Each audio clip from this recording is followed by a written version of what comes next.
Hola, mi nombre es Ramón David Bello Flores y en esta ocasión realizaremos con mi compañero Víctor Flores un resumen de lo que se nos ha impartido en la materia de redes de computadoras 2. Entonces vamos a hablar sobre lo que son los modelos de referencia de comunicación, introducción al modelo OSI, las 7 capas del modelo OSI. Vamos a hablar también de las características, funciones y protocolos de la pila TCP/IP. También realizaremos una comparación de la arquitectura TCP/IP con el modelo de referencia. Esto como primera parte. Entonces iniciamos. Modelo general de comunicación. Aquí tenemos un gráfico en el cual se nos muestra lo que es una comunicación en red. Bien, consta de varios elementos, como lo que es el origen, el destino, un paquete de datos y un medio. Entonces, ¿qué es lo que hace este sistema de comunicación en red?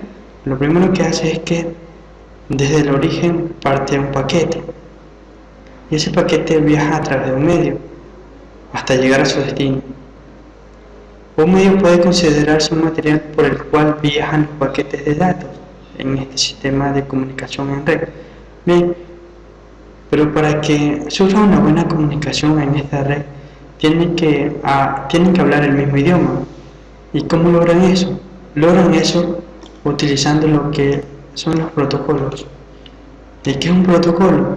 Un protocolo es un conjunto de reglas que hacen que la comunicación en una red sea más eficiente. Y así como funciona el modelo de comunicación en red. Entonces continuamos. Evolución de las normas de networking. A medida de que las empresas se dieron cuenta de que podrían ahorrar mucho tiempo y dinero aumentando la productividad con la tecnología del networking, comenzaron a agregar redes y expandir sus redes existentes de una manera simultánea. Pero a medida que iban haciendo esto, fueron encontrando problemas y cada vez más serios. Entonces, aquí es donde interviene lo que es la Organización Internacional para la Normalización, ISO, el cual se encargó de estudiar los diferentes esquemas de red a fin de encontrar un conjunto de reglas, y como resultado de esta investigación, la ISO desarrolló un modelo de red que ayudaría a los fabricantes a crear redes que fueran compatibles y pudieran operar con otras redes sin tener problemas. Y como resultado de las hartas investigaciones que hizo la ISO, dio como resultado el modelo de referencia OSI, el cual fue lanzado en el año de 1984. Y este modelo proporcionó a los fabricantes un conjunto de estándares que aseguran una mayor compatibilidad e interoperabilidad entre los distintos tipos de tecnologías de una red que se utilizan a nivel mundial dentro de las empresas. El modelo de referencia OSI está dividido en 7 capas y presentan las siguientes ventajas. Primero, divide la comunicación de una red en partes más pequeñas y sencillas. Normaliza los componentes de red para permitir el desarrollo y el soporte de los productos de diferentes fabricantes. Permite a los distintos tipos de hardware y software de una red comunicarse entre sí. Impide que los cambios en una capa puedan afectar las demás capas, de manera que se pueden desarrollar con más rapidez. Divide la comunicación de red en partes más pequeñas para simplificar el aprendizaje. ¿Por qué un modelo de red dividido en capas? Bien, por las siguientes razones. Primero, reduce la complejidad. Segundo, estandariza las interfaces. Tercero, facilita la técnica de modular. Cuarto, asegura la interoperabilidad de la tecnología. Acelera la evolución y simplifica la enseñanza y el aprendizaje. Esas son las razones por las cuales el modelo OSI está dividido en capas. Y aquí podemos ver las capas de las cuales consta el modelo OSI. Que la capa número 1 es la capa física. La capa número 2 es la capa de enlace a datos. La capa número 3 es la capa de red. La capa número 4 es la capa de transporte. La capa número 5 es la capa de sesión. La capa número 6 es la de presentación y la número 7 es la de aplicación. Las 7 capas del modelo OSI. Aquí, como podemos darnos cuenta, en la imagen se muestra la pila del modelo OSI y también podemos apreciar que está dividido en 7 capas. ¿Pero por qué lo divide en 7 capas? Primero, porque se presentaron muchos problemas a la hora de tener una sola capa. Entonces, ese problema general se lo subdividió en capas pequeñas, es decir, en problemas pequeños. Y cada capa es responsable de resolver dicho problema. Y es así donde aparecen lo que son la capa de nivel físico, la cual se encarga de la señal y la transmisión binaria de los datos. Ya tenemos también lo que es el nivel de enlace a datos, que vendría a ser la capa 2, el cual se encarga del direccionamiento físico. También tenemos la capa número 3, que es la capa de red, la cual se encarga de determinar la ruta, el direccionamiento lógico. La capa número 4, que es la capa de transporte, asegura una conexión de extremo a extremo y también garantiza la fiabilidad de los datos. La capa número 5, que es la capa de sesión, es la que permite la comunicación entre los diferentes dispositivos de red. También tenemos la capa de presentación, la cual representa a los datos, al usuario. Y la capa de aplicación son los servicios que brinda la red mediante sus aplicaciones. Aunque el modelo de referencia OSI sea universalmente reconocido, el estándar abierto de Internet desde un punto de vista histórico y técnico es el protocolo de control de transmisión, protocolo de Internet o TCP/IP, el cual hace posible que dos computadoras se conecten desde cualquier lugar del mundo, casi a la velocidad de la luz. Las capas del modelo de referencia. Como podemos darnos cuenta, el modelo de referencia TCP/IP está compuesto por 4 capas, las cuales la capa de red, la capa de Internet, la capa de transporte y la capa de aplicación. Este modelo de referencia nace gracias al Departamento de Defensa de los Estados Unidos, el cual creó el modelo TCP/IP porque necesitaba una red la cual pudiera sobrevivir ante cualquier circunstancia. Y si nos vamos un poco de historia, este modelo de referencia también es conocido como ARPANET. Comparación del modelo OSI y el modelo TCP/IP. Primero vamos a ver las similitudes en lo que se parece. Primero nos damos cuenta que la pila del modelo OSI y la pila del modelo TCP/IP está compuesta por capas. Se divide por capas, esa es una similitud. Otra sería que ambos modelos tienen la capa de aplicaciones, pero con distintos servicios. También tenemos que ambos tienen la capa de transporte y la de red, que son similares. También podemos decir que el modelo OSI y el modelo TCP/IP usan tecnología de conmutación de paquete y no conmutación de circuitos, ¿ya? Y algo que es importante es que los profesionales en networking tienen que conocer ambas pilas, ambos modelos, porque ambos son importantes. Comparación del modelo OSI y del modelo TCP/IP. Aquí podemos observar las diferencias. Una de las diferencias que tienen estos dos modelos es que TCP/IP combina las funciones de la capa de presentación y de la sesión en la capa de aplicación. Estas dos capas están incluidas en una sola. La capa de presentación y la capa de sesión están incluidas en la capa de aplicación. Ya. También podemos decir que otra diferencia es que el modelo TCP/IP combina la capa de enlace a datos y la capa física del modelo OSI en una sola capa. Y otra sería que el modelo TCP/IP parece ser más simple porque tiene menos capas. Esas son las diferencias que tienen estos dos modelos, pero ambos son importantes. Son modelos muy utilizados. Bien, entonces eso es lo que se puede decir en base a la comparación entre el modelo OSI y el modelo TCP/IP. A continuación vamos a seguir con nuestro resumen. Continuamos con lo que son la introducción de redes de área extensa, WAN.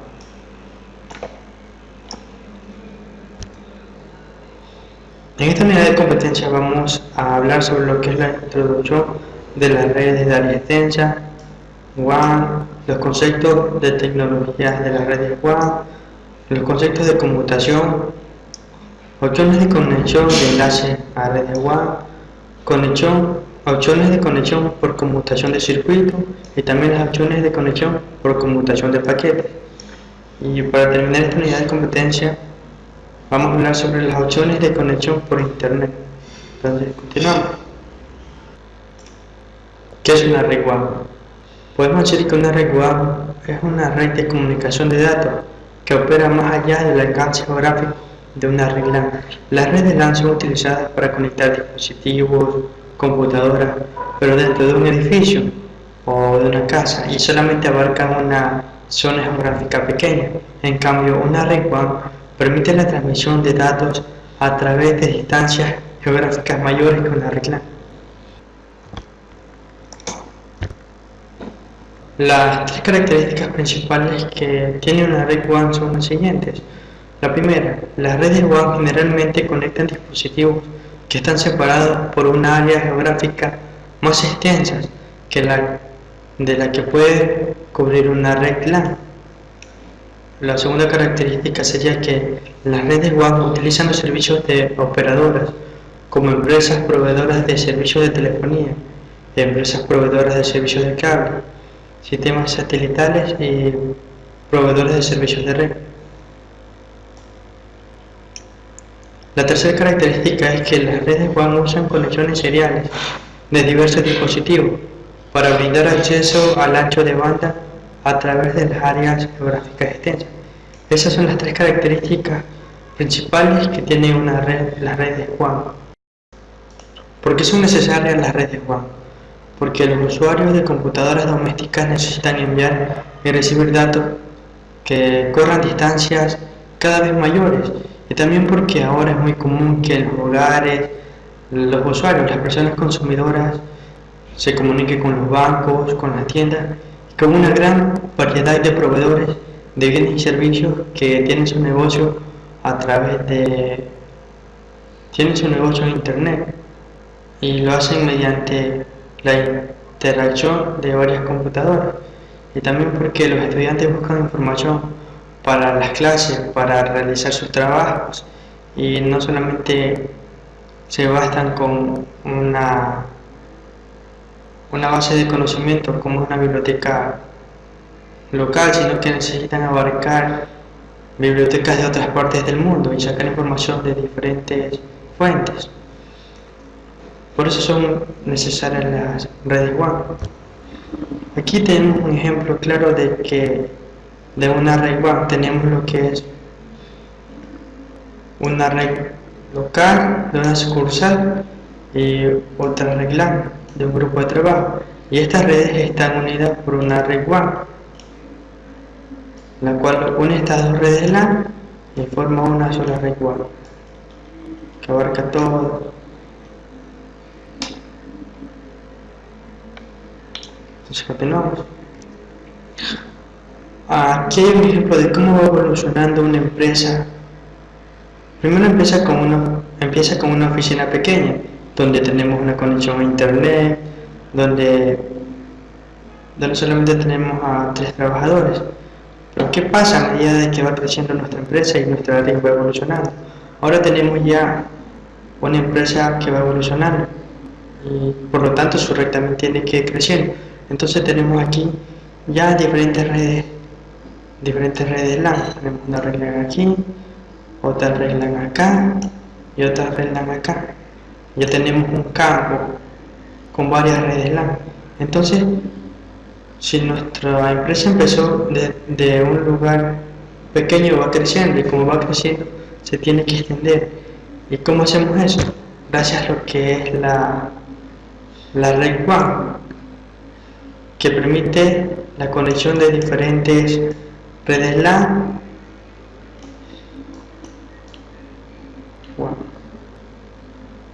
que permiten la conexión a varias redes LAN y así tener nuestro negocio, nuestras oficinas, nuestra empresa de una manera distribuida. Si nos fijamos, antes teníamos solamente una oficina que estaba en nuestra casa, pero nuestra empresa fue creciendo y tuvimos varias sucursales. Fue creciendo y todas estas sucursales se tenían que comunicar. Y entonces, ¿qué es lo que se hizo para solucionar ese problema de comunicación? Simplemente una red WAN. Y entonces tenemos nuestra empresa distribuida conectada mediante una red WAN. Modelo de diseño jerárquico. El modelo de diseño jerárquico es una herramienta de alto nivel que permite desarrollar una infraestructura de red confiable y a medida de que nuestra red va creciendo simplifica los problemas de diseño, como algunas modificaciones que tengamos que hacer en algún futuro en nuestro diseño de la red a medida de que nuestra red va creciendo. Entonces sigamos con lo que son los modelos de diseño jerárquico.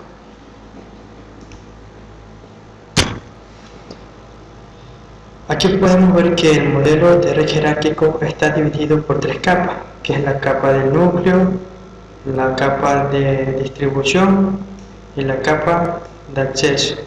Bien, entonces cada capa cumple una función independiente. Por ejemplo, la capa del núcleo se encarga de establecer los enlaces y esos enlaces pueden alcanzar grandes velocidades para conmutar los paquetes tan rápido como sea posible.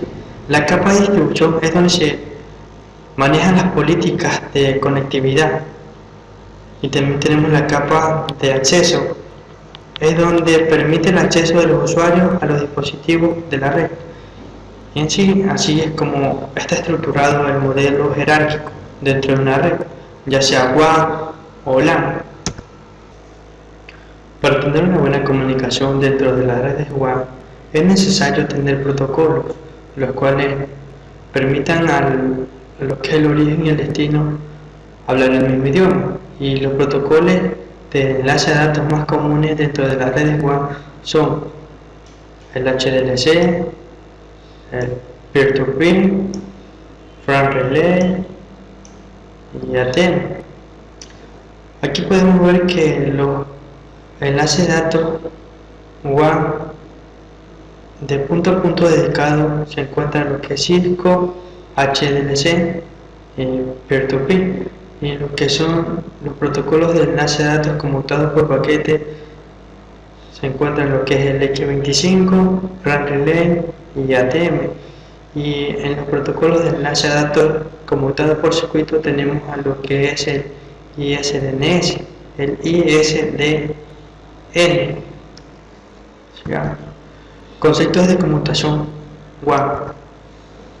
Las redes de conmutación de circuito son las que establecen un circuito o canal dedicado entre los nodos y las terminales antes que los usuarios puedan comunicarse. Simplemente establecer un circuito antes de que los usuarios se comuniquen. Por ejemplo, cuando estamos recibiendo una llamada, lo primero que pasa es que marcamos un número y al momento de que marcamos un número se traza lo que es un circuito o un camino o un canal al destino. Es como este es el origen, está marcando el destino y para llegar al destino tienes que trazar una ruta. Esa es la conmutación por circuito, establecer una ruta antes de que los usuarios puedan comunicarse. También tenemos lo que es la conmutación por paquete, y dentro de la conmutación por paquete tenemos lo que son los circuitos virtuales. Las redes conmutadas por paquete pueden establecer una ruta a través de los switches para realizar conexiones particulares de extremo a extremo. Estas rutas se denominan circuitos virtuales. Un circuito virtual es un circuito lógico creado dentro de una red compartida entre dos dispositivos de red. Existen dos tipos de circuitos virtuales, los cuales son los circuitos virtuales permanentes y los circuitos virtuales conmutados. Los circuitos virtuales permanentes se utilizan cuando la transferencia de datos entre dispositivos es constante, y en cambio los circuitos virtuales conmutados Son circuitos virtuales que se establecen dinámicamente. Termina la comunicación, este circuito desaparece. Opciones de conexión de enlace WAN. Aquí tenemos una estructura jerárquica de lo que son las conexiones de enlace WAN. Tenemos que podemos establecer un enlace de una manera privada y de una manera pública.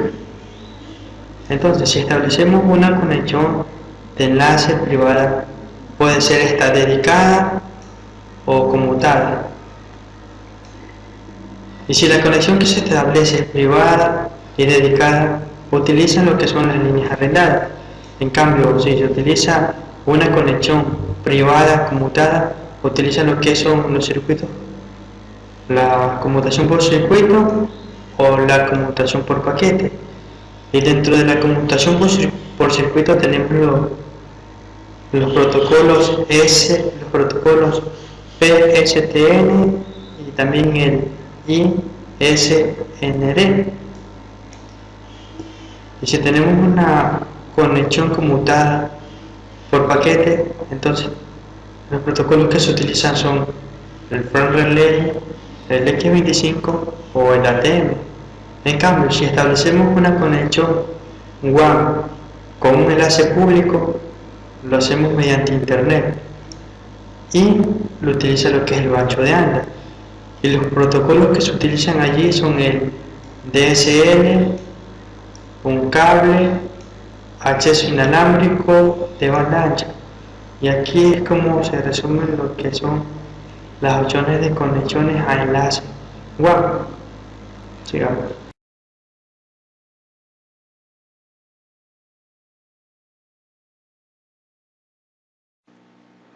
Bueno, continuando con lo que es la segunda parte de nuestro video, vamos a seguir con temas muy interesantes.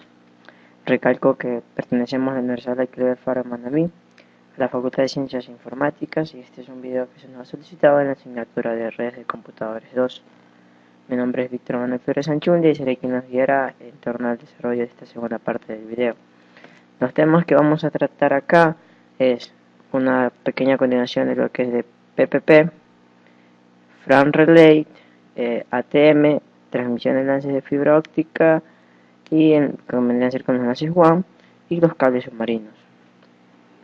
Opciones de configuración de PPP. Este es nuestro primer tema que tenemos acá.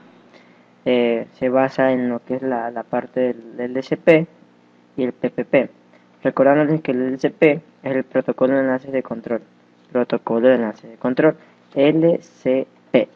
Entonces, ¿qué es lo que nos trata de decir acá? Es de que el LCP en sí contiene información de opciones en lo que son los campos de datos de la trama LCP. Si no se incluye ninguna opción de configuración en lo que es esta trama, es decir, la LCP, se adopta el valor predeterminado para esta configuración. Acá en esta imagen podemos observar cómo están dadas los campos de la opción del LCP.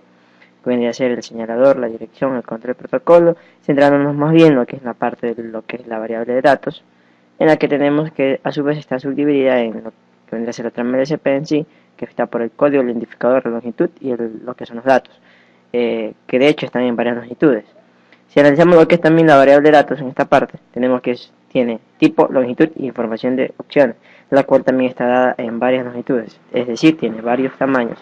El proceso NSP tiene como idea en sí es que el LSP en sí, entonces lo que hace es darle el control, el LSP le da el control lo que es el proceso NSP y este es el que continúa.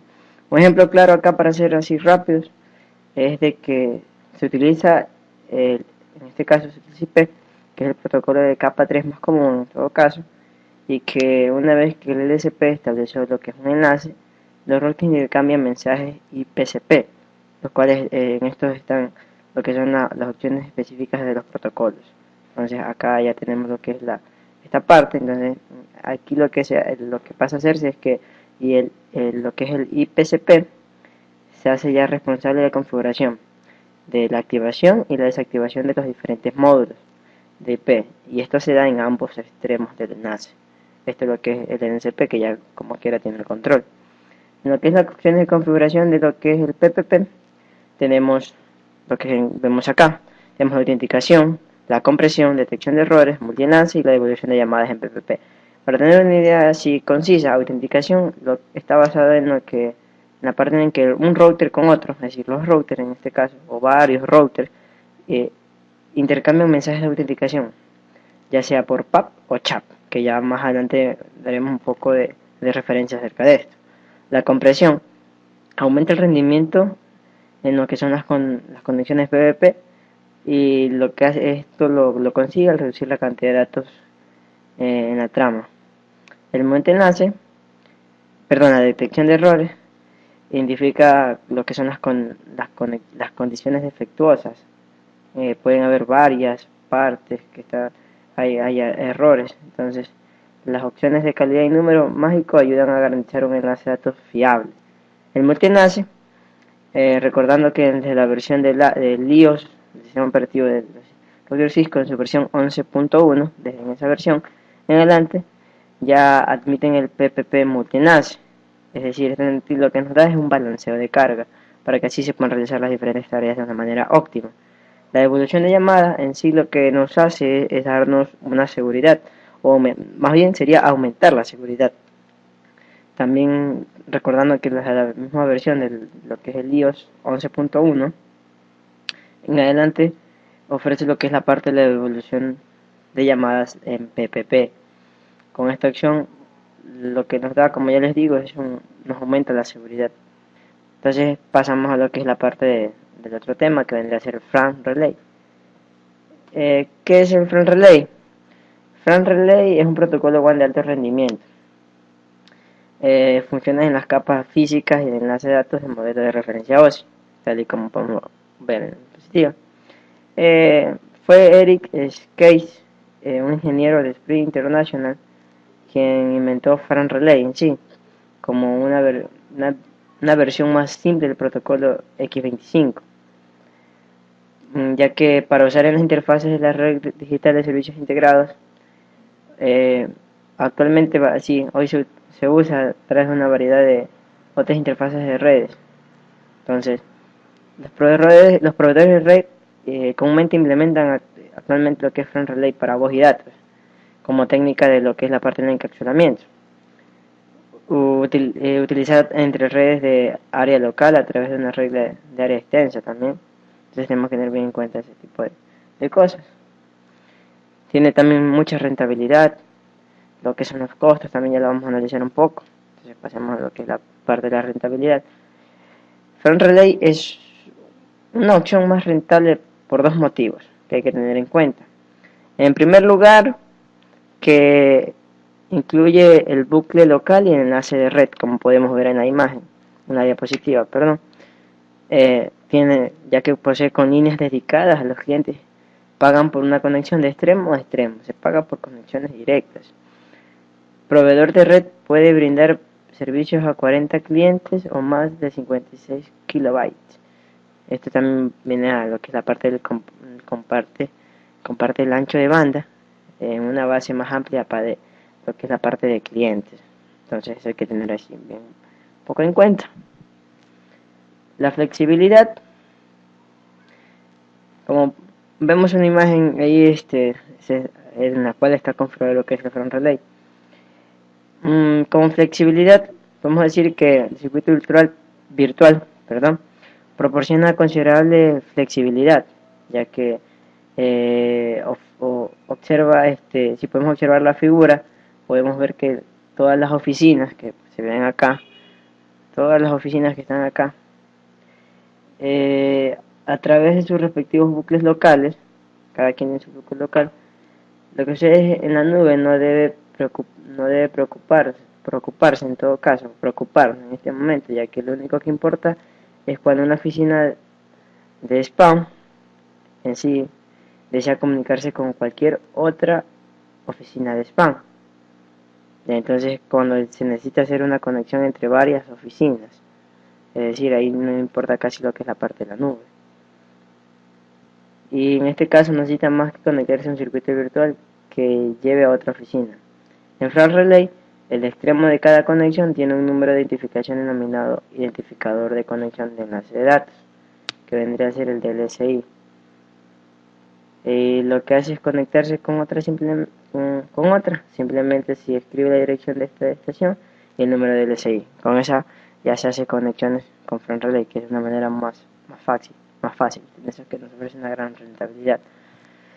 Lo que es la parte del WAN Front Relay, que sería el Front Relay para redes WAN, tenemos de que a finales de 1970 y principios de 1990, la tecnología WAN, que unía sitios finales usada con frecuencia el protocolo X25, en este caso X25 era una tecnología de conmutación de paquetes, ofrecía una conexión muy fiable a través de las infraestructuras de cableado no fiable.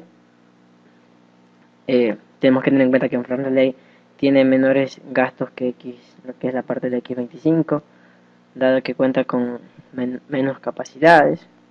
Front Relay ofrece correcciones de errores, a diferencia de los otros protocolos. Las instalaciones modernas de WAN ofrecen servicios de conexiones más fiables y un mayor grado de fiabilidad que otras instalaciones. Front Relay administra el volumen y la velocidad de la manera eficaz mediante la combinación de las funciones necesarias de las capas de enlace de datos y de red en un simple protocolo. Eso es lo que encontramos en la parte de Front Relay dedicado a lo que son las redes WAN. Bueno, acá podemos tener un ejemplo, vemos un gráfico de cómo está dado Front Relay desde los DTE, los DCE, cómo se especifica la forma de los datos, cómo se mueven incluso hasta dentro de lo que es el DTE y el DCE, a los diferentes bucles locales, como los que podemos observar en la imagen. Ahora vamos a ver el funcionamiento de Front Relay. Front Relay, bueno, hemos puesto acá que vamos directamente a lo que es la parte de conexión entre un dispositivo que es el DTE y un dispositivo DCE. Tenemos el componente físico y el componente de capa de enlace. ¿Qué hace el componente físico? Define las especificaciones mecánicas eléctricas, las funcionalidades de procedimientos necesarios para la conexión entre lo que son los dispositivos. Y lo que es el componente de capa de enlace, lo que hace es que define el protocolo que establece en sí la conexión entre el dispositivo DTE como un router y el dispositivo DC como un switch, es decir, la que permite hacer, la que nos hace la comunicación en sí. Y junto a estos dos componentes, o estas dos etapas, como incluso le hemos puesto aquí en círculo, son los que dan una fiabilidad entre la conexión entre un dispositivo DTE y un DC con Front Relay. Bueno, y ya viendo la parte de circuitos virtuales, tenemos que un DTE más otro DTE forma un circuito virtual, por sus siglas VC, circuito virtual. Directamente se dice que son circuitos virtuales, ya que no hay una conexión eléctrica directamente de extremo a extremo. Entonces, por eso se lo conoce como circuito virtual. La conexión, como es un circuito virtual, la conexión, de manera así hablando, como su mismo nombre lo dice, la conexión es lógica y los datos se vuelven de extremo a extremo, sin circuito electrónico directo. Con los VC, Front Relay comparte ancho de banda entre varios usuarios y cualquier sitio puede comunicarse con otro sin usar varias líneas físicas dedicadas. Los DLSI, en lo que son los circuitos virtuales con importancia local, se han convertido en el principal método de direccionamiento. Hay que tener en cuenta que, dado que se pueden usar la misma dirección en diferentes ubicaciones, al mismo tiempo, que se hace referencia a distintas conexiones. El direccionamiento local evita que un cliente se cree sin DLSI a medida que la red crece. Entonces, la forma de establecerlos. Y los circuitos virtuales múltiples son, bueno, en este caso tenemos el primero tenemos como Front Relay se multiplexa estadísticamente, lo que significa que a su vez los circuitos virtuales múltiples transmite solo una trama por vez. Pueden consistir muchas conexiones lógicas en una única línea física, y el router conectado a la red Front Relay puede tener varios circuitos virtuales, los cuales estos mismos conectan a diversos y varios puntos finales de nuestra red. Acá podemos añadir que lo que es la parte de los circuitos virtuales, lo que es esta capacidad suele reducir la complejidad del equipo y la red requerida para conectar varios dispositivos, lo que en sí constituye un reemplazo rentable de una malla de líneas de acceso. Eso es lo que hay que tener en cuenta. Topología en estrella. Vemos cómo están conectados los routers directamente al central, que sería el router de Chicago. Entonces allá tenemos las conexiones. La estrella Front Relay, tenemos también así de esa misma manera lo que son los routers conectados, pero a su vez vemos que bueno, tenemos 6 routers conectados a lo que es la nube Front Relay de 5BC, que son 5 circuitos virtuales, perdón, 6 routers. La topología de malla, cada router tiene conexión a los diferentes routers existentes. Podemos dar cuenta, el router de Toronto tiene conexión a Dallas, a Nueva York, a San José y a Ciudad de México. Es decir, cada router tiene un enlace, una conexión directa a cada uno de los routers. La conexión de malla completa, pero en este caso ya Front Relay, tenemos malla completa y acá malla completa Front Relay. Bueno, tiene un enlace físico que lleva 4 circuitos virtuales, y también de esa manera podemos darnos cuenta que tiene conexiones en malla a cada uno de los routers, solo que la nube Front Relay está como central y cada router tiene acceso allá a la nube. ¿Cuáles son las extensiones del MLI? Del LMI. Entonces, acá tenemos lo que es el mensaje de estado de VC, los multicasting, direccionamiento global y el control de flujo simple. Para que tengamos bien claro, el mensaje de estado de VC lo que hace es que proporciona información sobre la integridad del PVC a través de la comunicación y la sincronización entre dispositivos. El multicasting permite que el emisor transmita una única trama que se entrega a varios destinatarios. Direccionamiento global otorga a los identificadores de conexión una importancia global, que más que local, lo que permite que se puedan usar identificar interfaz específica. Control de flujo simple. Lo que nos proporciona es un mecanismo en sí de control de lo que es el XON y el XOF de conexión o conexión, que se aplica a toda la interfaz Front Relay. Eso es lo que nos da el control de flujo simple en nuestro router. ¿Cómo se habilita? Aquí tenemos 4 sencillos pasos de cómo se habilita. El primero, que es la configuración de la dirección de la IP en la interfaz. La configuración de encapsulamiento, que sería habilitarlo en todo caso, el encapsulamiento Front Relay. Y la instalación del ancho de banda, que cuánto de ancho de banda en sí se le va a dar para que pueda trabajar el Front Relay, y de cuánto de ancho de banda nos está dando nuestro proveedor.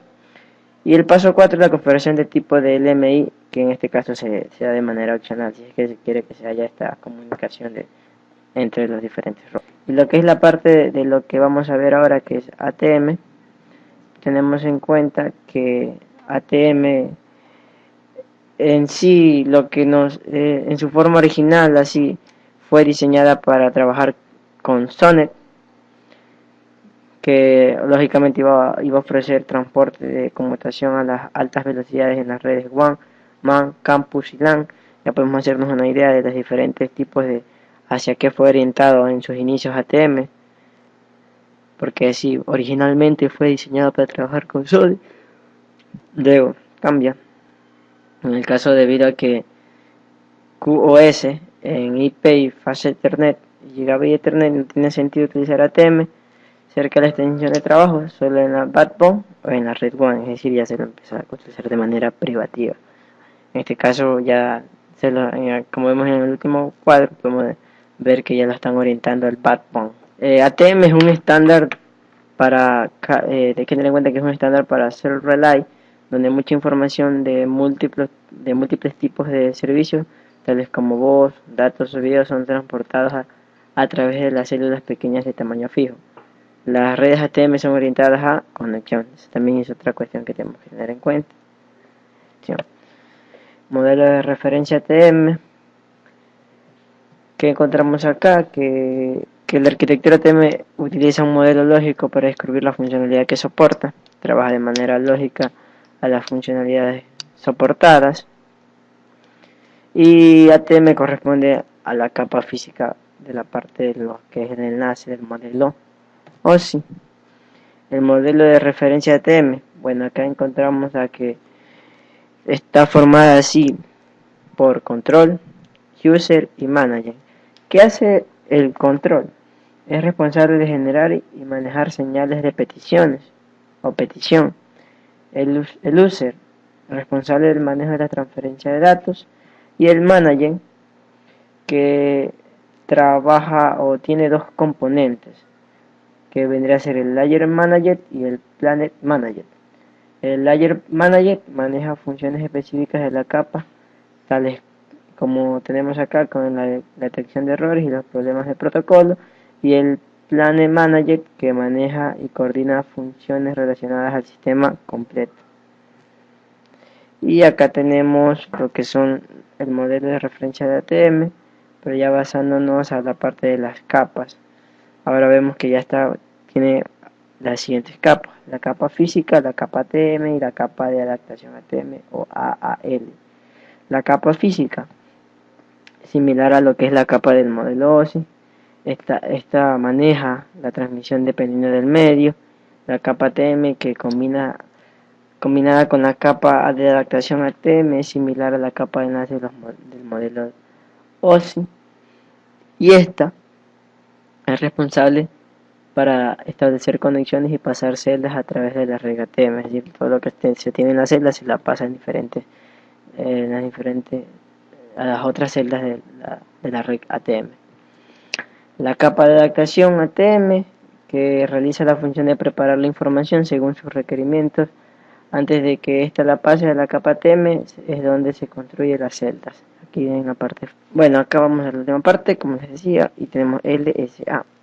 La primera, que vendrá a ser dimensión del láser, el perfeccionamiento de materiales vitreos, la S, que viene a ser la justificación principal, que radica cada día más creciente la demanda, y la A, que vendría a ser el ancho de banda más amplio y por consiguiente mayor velocidad de conmutación con mínima atenuación. Siguiente, que son las propiedades de lo que es la fibra óptica, que nos da es el gran ancho de banda, una atenuación que da la misma velocidad de transmisión, nos da inmunencia al ruido, no tiene este tipo de interferencia, imposibilidad de la detección, dimensión de menor peso y más económica. Hablando de la parte más económica, es de que lógicamente implementar a un hogar lo que es fibra óptica es muy costoso, pero no se le implementa a lo que es para el hogar. Está monetado lógicamente para las empresas, donde quizás en un momento la inversión para utilizar fibra óptica lleva un alto índice de costos, pero ya después, con el tiempo, la rentabilidad que esto da hacia la empresa es de un alto índice de ganancias. Así que es en ese sentido en que se lo ve más económica. Bueno, ¿cómo se da lo que es el envío de la fibra óptica? ¿Cómo se da? Se da por dos factores. En este caso lo estamos viendo como dos fenómenos. Uno, que es la refracción, y otro, que es la reflexión. Refracción es cómo la luz se da a propagar en sí, y la reflexión, cómo una onda luminosa va sobre una superficie, ya sea de contacto o no, entre dos materiales, índices de refracción o plano de separación. Es decir, como en el caso de la luz viaja por los hilos de la fibra óptica. ¿Qué fibras o qué tipos de fibras ópticas tenemos? En su funcionamiento tenemos multimodo, que son aquellas que permiten múltiples modos de propagación, o sea, varios modos. Ventajas más económicas, ya les dije por qué vemos el punto de lo que, o cómo, por qué se lo consideran que son económicas las fibras ópticas en el caso de los multimodos. Desventaja es que no se adapta para trayectos largos, no sirve para trayectos largos por el modo en el que en el que viaja la luz a través de los hilos de fibra, y sus velocidades de conmutación suelen ser bien lentas porque es de multimodo. Tipos de fibra ópticas tenemos ahora también, ya analizamos el multimodo, ahora vamos a ver modo. Estas solo se permiten de un solo modo de propagación de luz, es decir, la luz se verá forzada a tomar una sola trayectoria, o sea, lleva una sola dirección. Este tipo de fibra es el más utilizado, ya que si, a diferencia del otro, si tiene mayor, se lo puede utilizar para mayores distancias, a diferencia del multimodo que no se lo puede hacer. Acá tenemos lo que son las partes de cómo están las fibras. Fibra salto índice, multimodo. La fibra gradiente de índice, que es como la imagen que vimos anteriormente, y la fibra monomodo, que va en una sola dirección. Cables de fibra óptica. ¿Qué tipos de cables podemos encontrar? O orientadas hacia qué área? Tenemos los de uso interior, el uso exterior, los aéreos, los submarinos, los que están dados por ductos y los que viajan en los dieléctricos. Analizando un poquito lo que es vamos a pasar a lo que es el tendido submarino. Es el que une ciudades y donde el cable se da bajo el mar, está en el mar para así conectar las ciudades y dar un mayor ancho, unas buenas conexiones. En el caso del cable submarino como tal, es como vemos en la imagen. Tiene la fibra óptica, que son 144 hilos, son varios hilos, el tubo central de cobre, el soporte a través de alambres, el elemento con PEAT y la armadura, que es la última. En todo caso es lo que más da de recubrimiento. ¿Qué fabricantes hacen este tipo de cables? Ericsson, Alcatel y NSW. El tendido aéreo es muy común sobre redes de alta tensión. Las empresas de transporte de energía ofrecen transporte de datos incrementando sus ingresos, ya que utilizan bajo sus propias cableados, utilizan también para llevar lo que es el tendido aéreo de fibra. Acá el cable también tiene algo adicional que ya vamos a ver acá. Sí, exactamente, aquí está. Tiene esta parte que podemos ver aquí, como se nota en la imagen, hilo de cobre, se podría decir así, pero bien grueso, que es el que mantiene que queda colgada la fibra como tal, porque la fibra no puede mantenerse ella misma, porque si no habría muchas posibilidades de que se dañe. Entonces no serviría de nada colocar fibras así. ¿Qué fabricante hace ese tipo de fibra para el tendido aéreo o el tendido aéreo? Sí, es Draca, Contact, Turner Race Intelligence y Octral. Son quienes realizan este tipo de fibra. Ahora tenemos el tendido terrestre. ¿Cómo será el tendido terrestre? En sí, el tendido terrestre, bueno, lógicamente va por la tierra, ya sean estos enlaces urbanos o rurales. Los métodos de tendido de tubos, tenemos lo que pueden ser cavados, zanjas, así al aire, que se pueden dejar ahí semiabiertas. Son sencillas y no tienen menor costo, pero como desventaja nos da que tiene muchas molestias y perturbaciones, ya que está ahí no muy segura. Y la tunelería guiada, que esta tiene mayor complejidad, pero también tiene mayor costo, pero son menores las molestias debido a que es un único conducto en el que se le ha puesto para que pueda trabajar y pueda dar una eficiente conexión. Aquí vemos cómo está el cable terrestre, puede estar tendido. Des en cuenta que podemos observar que puede ir por debajo de agua, rocas, tierra y así diferentes aspectos que se encuentran en lo que es el área terrestre, y que de igual manera la fibra debe estar preparada para poder pasar con diferentes repetidores para poder dar una conexión. Aquí de lo que les hablaba, que también hay diferentes equipos que proporcionan, que nos dan para tener una mayor visualización de lo que es la verificación de la fibra óptica, para vernos que esté trabajando de manera óptima. Si se quiere por inspección visual, tenemos el test de continuidad, las búsquedas de fallas, la inspección de conectores, y aparte tenemos mediciones de potencia, mediciones de pérdida, y uno de los más utilizados que son las que se dan por mediciones utilizando OTDR, que son unos equipos especiales para visualizar el estado de la fibra de la conexión. El tendido de fibra, de redes de fibra óptica, como podemos observar en la imagen, este es un pequeño robot, como se dan cuenta, de la marca de la empresa Alcatel, que está orientado a la revisión del cable en el agua, para encontrar dónde se da el error, dónde está el corte, dónde está dañada la fibra, para que expertos la reparen y se tenga conexión estable. Tal y como vemos en la imagen, el robot lo que hace es buscar el error.